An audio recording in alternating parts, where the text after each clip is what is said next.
Do it so, because Meg's initials are MM, and I don't want anyone to use these but Mommy, said Beth, looking troubled. It's all right, dear, and a very pretty idea, quite sensible too, for no one can ever mistake now. It will please her very much, I know, said Meg, with a frown for Joe and a smile for Beth. There's Mother. Hide the basket, quick, cried Joe, as a door slammed and steps sounded in the hall. Amy came in hastily, and looked rather abashed when she saw her sisters all waiting for her. Where have you been, and what are you hiding behind you? Asked Meg, surprised to see, by her hood and cloak, that lazy Amy had been out so early. Don't laugh at me, Joe. I didn't mean anyone should know till the time came. I only meant to change the little bottle for a big one, and I gave all my money to get it, and I'm truly trying not to be selfish anymore. As she spoke, Amy showed the handsome flask, which replaced the cheap one, and looked so earnest and humble in her little effort to forget herself that Meg hugged her on the spot, and Joe pronounced her a trump, while Beth ran to the window and picked her finest rose to ornament the stately bottle. You see, I felt ashamed of my present, after reading and talking about being good this morning, so I ran round the corner and changed it the minute I was up, and I'm so glad, for mine is the handsomest now. Another bang of the street door sent the basket under the sofa, and the girls to the table, eager for breakfast. Merry Christmas, Mommy. Many of them. Thank you for our books. We read some, and mean to every day, they all cried in chorus. Merry Christmas, little daughters. I'm glad you began at once, and hope you will keep on. But I want to say one word before we sit down. Not far away from here lies a poor woman with a little newborn baby. 6 children are huddled into one bed to keep from freezing, for they have no fire. There is nothing to eat over there, and the oldest boy came to tell me they were suffering hunger and cold. My girls, will you give them your breakfast as a Christmas present? They were all unusually hungry, having waited nearly an hour, and for a minute no one spoke, only a minute, for Joe exclaimed impetuously, I'm so glad you came before we began. May I go and help carry the things to the poor little children? Asked Beth eagerly. I shall take the cream and the muffins, added Amy, heroically giving up the article she most liked. Meg was already covering the buckwheats, and piling the bread into one big plate. I thought you'd do it, said Mrs. March, smiling as if satisfied. You shall all go and help me, and when we come back we will have bread and milk for breakfast, and make it up at dinner time. They were soon ready, and the procession set out. Fortunately it was early, and they went through back streets, so few people saw them, and no one laughed at the queer party. A poor, bare, miserable room it was, with broken windows, no fire, ragged bedclothes, a sick mother, wailing baby, and a group of pale, hungry children cuddled under one old quilt, trying to keep warm.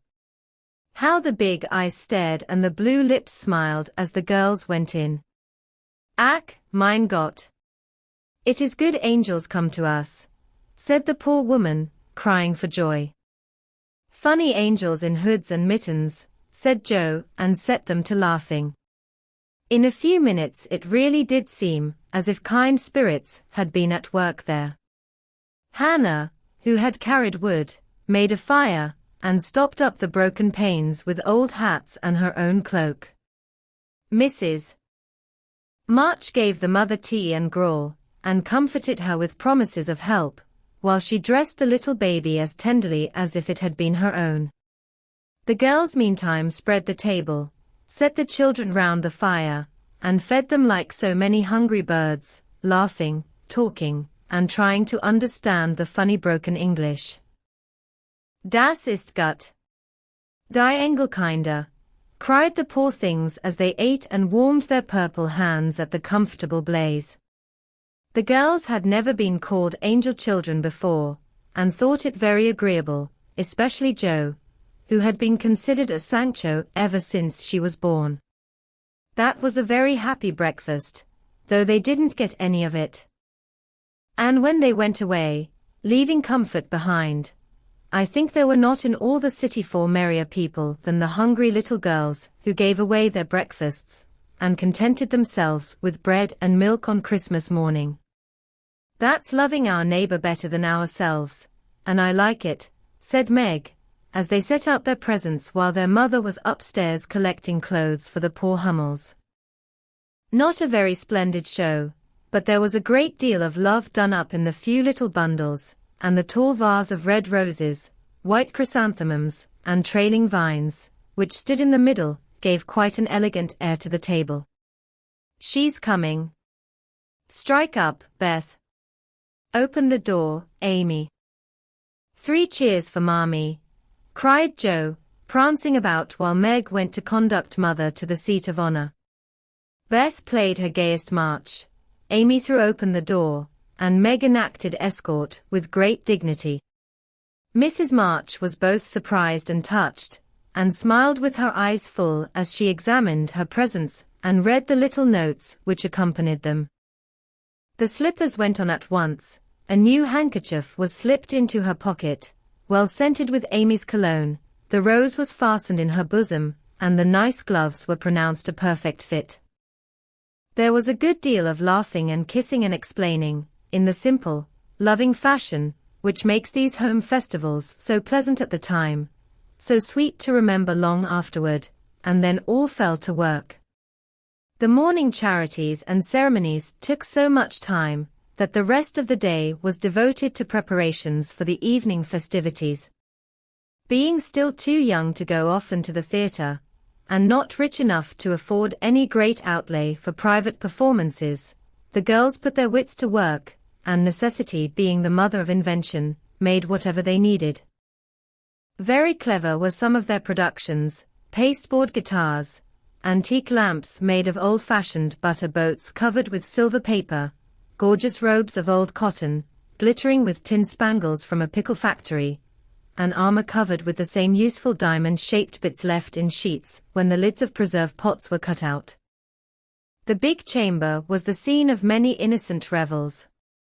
No gentlemen were admitted, so Jo played male parts to her heart's content and took immense satisfaction in a pair of russet leather boots given her by a friend, who knew a lady who knew an actor. These boots, an old foil, and a slashed doublet once used by an artist for some picture, were Jo's chief treasures and appeared on all occasions. The smallness of the company made it necessary for the 2 principal actors to take several parts apiece, and they certainly deserved some credit for the hard work they did in learning 3 or 4 different parts, whisking in and out of various costumes, and managing the stage besides. It was excellent drill for their memories, a harmless amusement, and employed many hours which otherwise would have been idle, lonely, or spent in less profitable society. On Christmas night, a dozen girls piled onto the bed, which was the dress circle, and sat before the blue and yellow chintz curtains in a most flattering state of expectancy. There was a good deal of rustling and whispering behind the curtain, a trifle of lamp smoke, and an occasional giggle from Amy, who was apt to get hysterical in the excitement of the moment. Presently a bell sounded, the curtains flew apart, and the operatic tragedy began. A gloomy wood, according to the one playbill, was represented by a few shrubs in pots, green baize on the floor, and a cave in the distance. This cave was made with a clothes horse for a roof, bureaus for walls, and in it was a small furnace in full blast, with a black pot on it and an old witch bending over it. The stage was dark and the glow of the furnace had a fine effect, especially as real steam issued from the kettle when the witch took off the cover.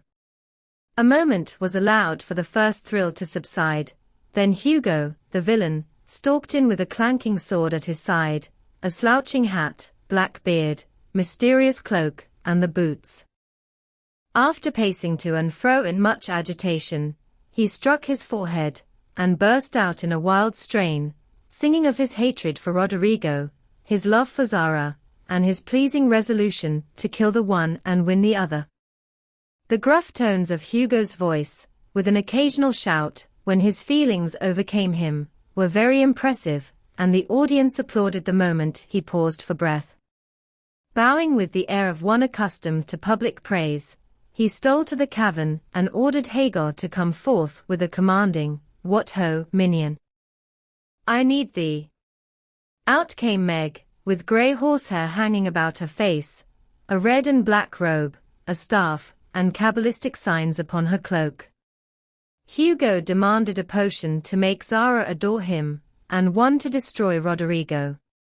Hagar, in a fine dramatic melody, promised both, and proceeded to call up the spirit, who would bring the love philtre. "Hither, hither, from thy home, airy sprite, I bid thee come. Born of roses, fed on dew, charms and potions canst thou brew.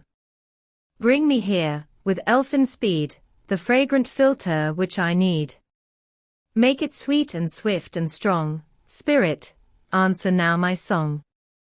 A soft strain of music sounded, and then at the back of the cave appeared a little figure in cloudy white, with glittering wings, golden hair, and a garland of roses on its head. Waving a wand, it sang, "Hither I come, from my airy home, afar in the silver moon. Take the magic spell, and use it well, or its power will vanish soon." And dropping a small, gilded bottle at the witch's feet, the spirit vanished. Another chant from Hagar produced another apparition, not a lovely one, for with a bang an ugly black imp appeared, and, having croaked a reply, tossed a dark bottle at Hugo, and disappeared with a mocking laugh. Having warbled his thanks and put the potions in his boots, Hugo departed, and Hagar informed the audience that as he had killed a few of her friends in times past, she had cursed him, and intends to thwart his plans, and be revenged on him. Then the curtain fell, and the audience reposed and ate candy while discussing the merits of the play. A good deal of hammering went on before the curtain rose again, but when it became evident what a masterpiece of stage carpentry had been got up, no one murmured at the delay. It was truly superb.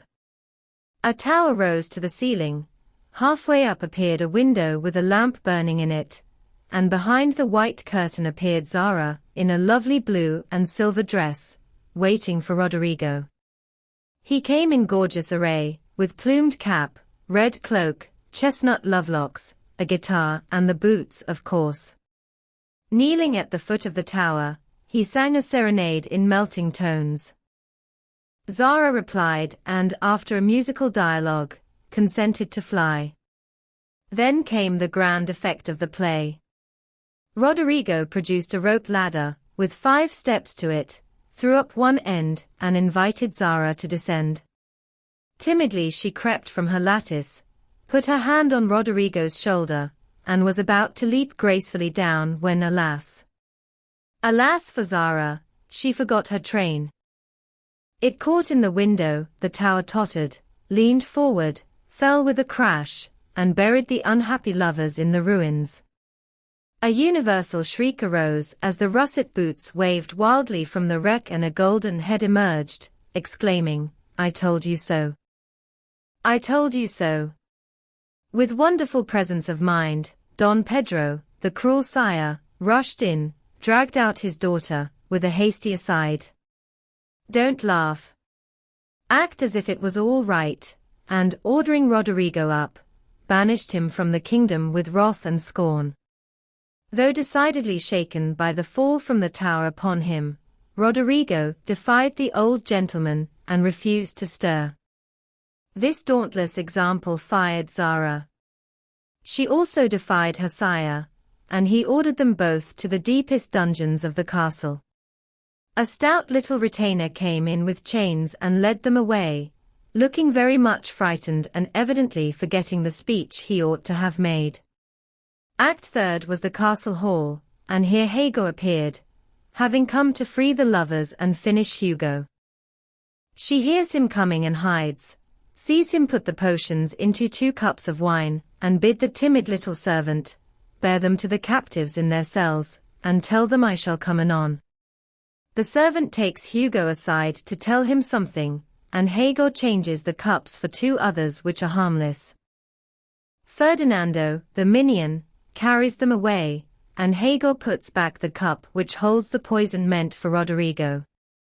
Hugo, getting thirsty after a long warble, drinks it, loses his wits, and after a good deal of clutching and stamping, falls flat and dies, while Hagar informs him what she has done in a song of exquisite power and melody.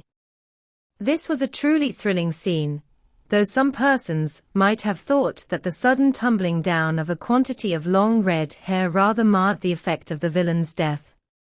He was called before the curtain, and with great propriety appeared, leading Hagar, whose singing was considered more wonderful than all the rest of the performance put together.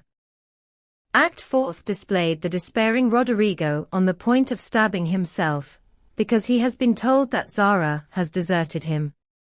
Just as the dagger is at his heart, a lovely song is sung under his window, informing him that Zara is true but in danger, and he can save her if he will. A key is thrown in, which unlocks the door, and in a spasm of rapture, he tears off his chains and rushes away to find and rescue his lady love. Act 5 opened with a stormy scene between Zara and Don Pedro.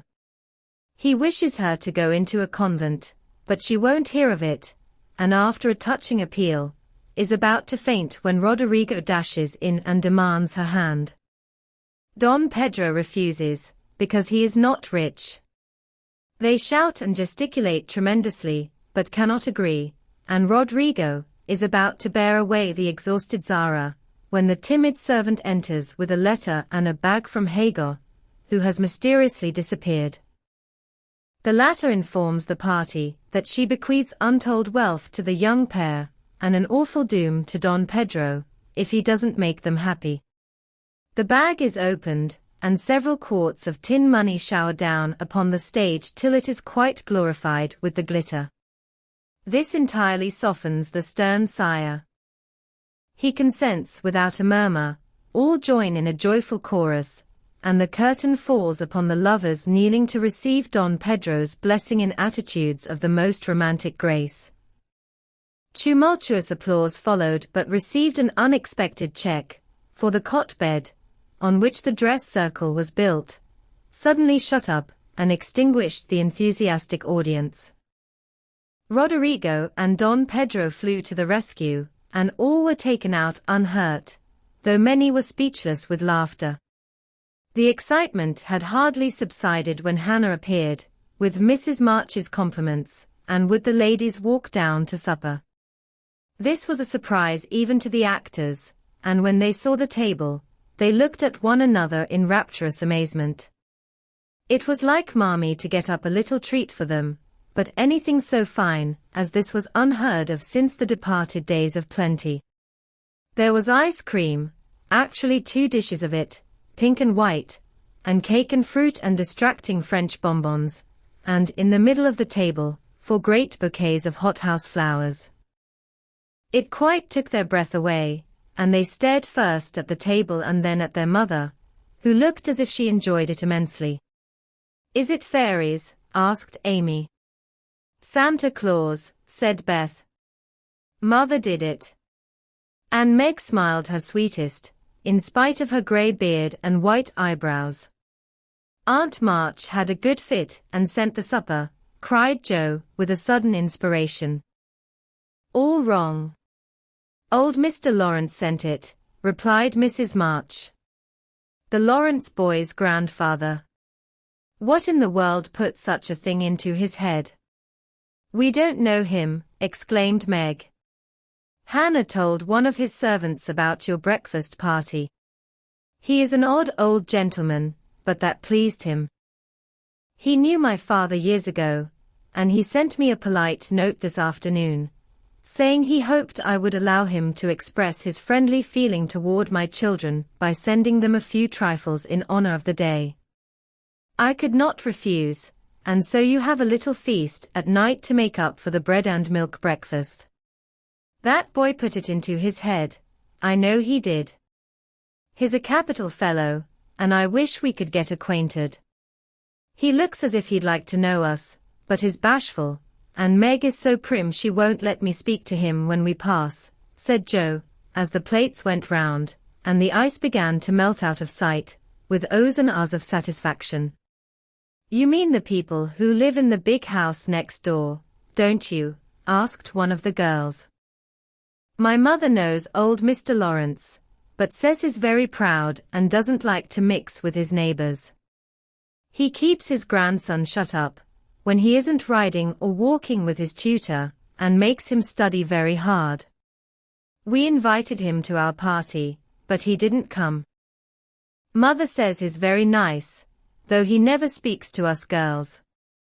Our cat ran away once, and he brought her back, and we talked over the fence, and were getting on capitally, all about cricket, and so on, when he saw Meg coming, and walked off. I mean to know him some day, for he needs fun. I'm sure he does, said Joe decidedly. I like his manners, and he looks like a little gentleman, so I've no objection to your knowing him, if a proper opportunity comes. He brought the flowers himself, and I should have asked him in, if I had been sure what was going on upstairs. He looked so wistful as he went away, hearing the frolic and evidently having none of his own. It's a mercy you didn't, Mother, laughed Joe, looking at her boots. But we'll have another play sometime that he can see. Perhaps he'll help act.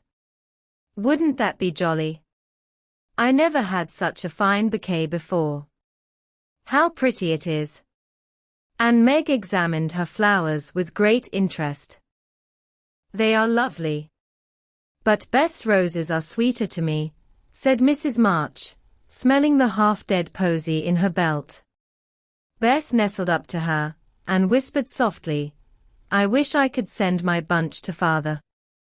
I'm afraid he isn't having such a Merry Christmas as we are. Chapter 3 The Lawrence Boy, Joe. Joe! Where are you? Cried Meg at the foot of the garret stairs. Here, answered a husky voice from above, and running up, Meg found her sister eating apples and crying over the heir of Redcliffe, wrapped up in a comforter on an old three-legged sofa by the sunny window. This was Joe's favorite refuge, and here she loved to retire with half a dozen russets and a nice book, to enjoy the quiet and the society of a pet rat who lived nearby and didn't mind her a particle. As Meg appeared, Scrabble whisked into his hole. Joe shook the tears off her cheeks and waited to hear the news. Such fun! Only see. A regular note of invitation from Mrs.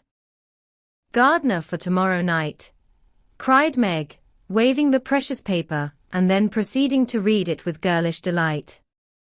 Mrs. Gardner would be happy to see Miss March and Miss Josephine at a little dance on New Year's Eve. Mommy is willing we should go. Now what shall we wear? What's the use of asking that, when you know we shall wear our poplins, because we haven't got anything else, answered Joe with her mouth full. If I only had a silk, sighed Meg. Mother says I may when I'm 18 perhaps, but 2 years is an everlasting time to wait. I'm sure our pops look like silk, and they are nice enough for us. Yours is as good as new, but I forgot the burn and the tear in mine. Whatever shall I do? The burn shows badly, and I can't take any out. You must sit still all you can and keep your back out of sight. The front is all right. I shall have a new ribbon for my hair, and Mommy will lend me her little pearl pin, and my new slippers are lovely, and my gloves will do, though they aren't as nice as I'd like. Mine are spoiled with lemonade, and I can't get any new ones, so I shall have to go without, said Joe, who never troubled herself much about dress. You must have gloves, or I won't go, cried Meg decidedly. Gloves are more important than anything else. You can't dance without them, and if you don't I should be so mortified. Then I'll stay still. I don't care much for company dancing. It's no fun to go sailing round. I like to fly about and cut capers. You can't ask mother for new ones, they are so expensive, and you are so careless. She said when you spoiled the others that she shouldn't get you any more this winter. Can't you make them do? I can hold them crumpled up in my hand, so no one will know how stained they are. That's all I can do. No.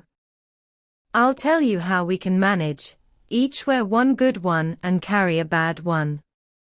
Don't you see? Your hands are bigger than mine, and you will stretch my glove dreadfully, began Meg, whose gloves were a tender point with her. Then I'll go without.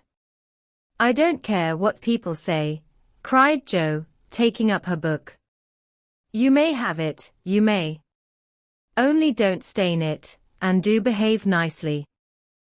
Don't put your hands behind you, or stare, or say Christopher Columbus, will you? Don't worry about me. I'll be as prim as I can and not get into any scrapes, if I can help it. Now go and answer your note, and let me finish this splendid story. So Meg went away to accept with thanks, look over her dress, and sing blithely as she did up her one real lace frill, while Jo finished her story, her 4 apples, and had a game of romps with Scrabble. On New Year's Eve the parlor was deserted, for the 2 younger girls played dressing maids and the 2 elder were absorbed in the all-important business of getting ready for the party. Simple as the toilets were, there was a great deal of running up and down, laughing and talking, and at one time a strong smell of burned hair pervaded the house. Meg wanted a few curls about her face, and Jo undertook to pinch the papered locks with a pair of hot tongs. Ought they to smoke like that?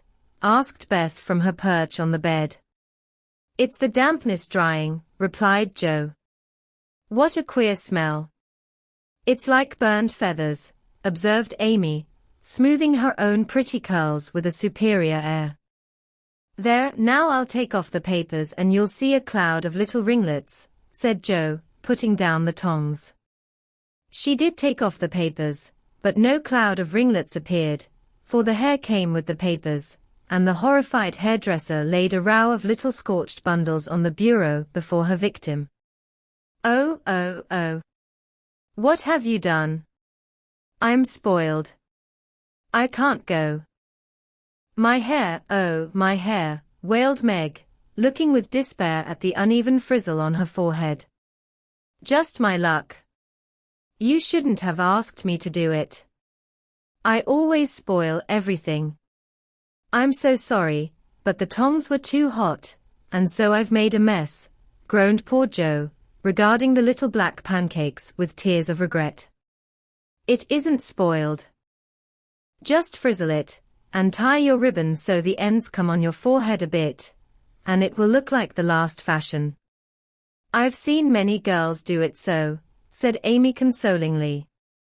Serves me right for trying to be fine. I wish I'd let my hair alone, cried Meg petulantly. So do I, it was so smooth and pretty. But it will soon grow out again, said Beth, coming to kiss and comfort the shorn sheep. After various lesser mishaps, Meg was finished at last, and by the united exertions of the entire family Jo's hair was got up and her dress on. They looked very well in their simple suits, Meg's in silvery drab, with a blue velvet snood, lace frills, and the pearl pin. Jo in maroon, with a stiff, gentlemanly linen collar, and a white chrysanthemum or 2 for her only ornament. Each put on one nice light glove, and carried one soiled one, and all pronounced the effect quite easy and fine.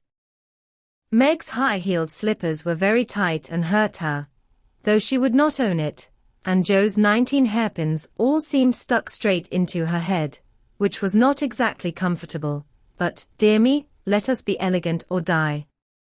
Have a good time, dearies, said Mrs. March, as the sisters went daintily down the walk.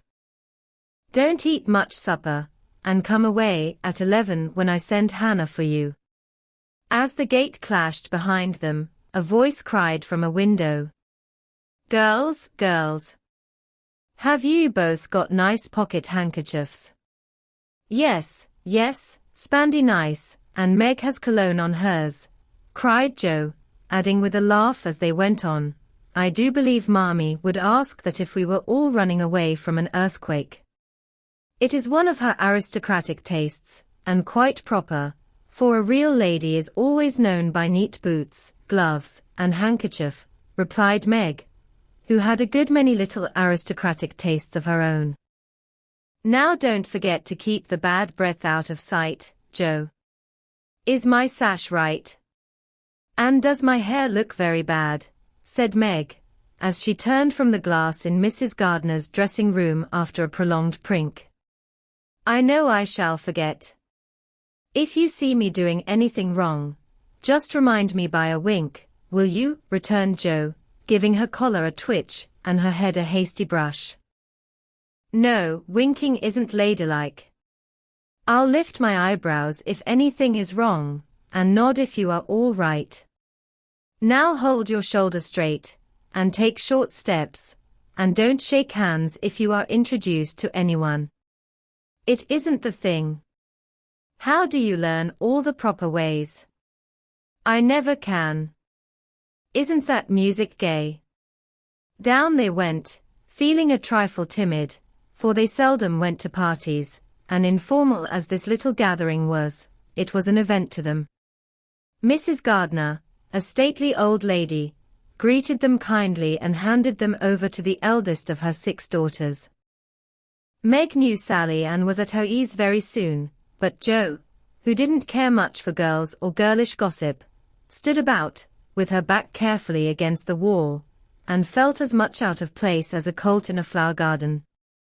Half a dozen jovial lads were talking about skates in another part of the room, and she longed to go and join them, for skating was one of the joys of her life.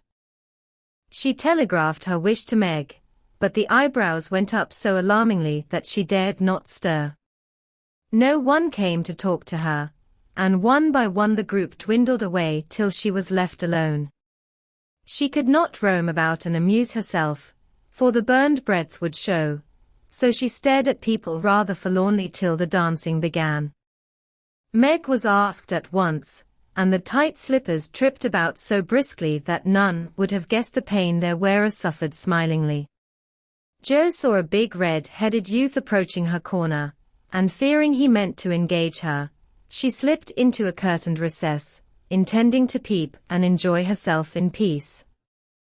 Unfortunately, another bashful person had chosen the same refuge, for, as the curtain fell behind her,